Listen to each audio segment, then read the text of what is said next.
আমি কে, কোথা থেকে এসেছি? আমি এক গুনাহগার সাধারণ মানুষ। আমার কথা কিন্তু সাধারণ নয়, আমার কথা অসাধারণ। আমার কথা আল্লাহ রাব্বুল আলামিন আসমান জমিনের প্রভুর পক্ষ থেকে কথা, প্রভুর সার্বভৌমত্বের কথা। আমার বিরুদ্ধে ষড়যন্ত্রের আঙ্গুল উঁচা করবে না, ষড়যন্ত্র করবে না।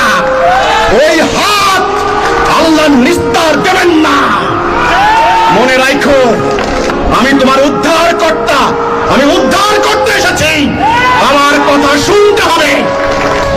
আর হত্যা করার চিন্তা করছো, ওই নিয়ত বাদ দাও। আমার জানের মালিক আল্লাহ, আমার জন্য নির্ধারিত রয়েছে স্থান, আমি কোথায় যাব।